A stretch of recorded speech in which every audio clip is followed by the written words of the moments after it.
Nega qayg'uryapsan? Allohdan xayrlisini so'ragan sen emasmiding?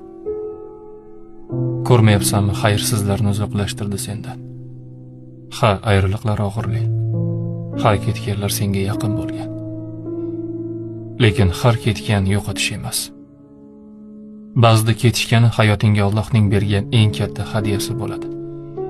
Chunki ba'zilar sen bilan qolganida yo'lingni to'sardi, qalbingni zararlardi, balki orzularingga yetkazmasdi. Alloh seni yomonlikdan o'z yo'li bilan saqlayapti. Sen esa shunchaki yo'qotdim deb o'ylayapsan. Unutma, rizqing ham, rishtang ham, baxting ham senga tegishlisi hech qachon chetda qolmaydi. Faqat sabr qil, shubhalanma, o'zingni yomon ko'rma. Nega aynan men dema, balki shu men uchun xayrli deb o'yla. Seni Alloh yaratgan. Demak, u sendan yaxshiroq biladi. Kim qolishi, kim ketishi kerakligini.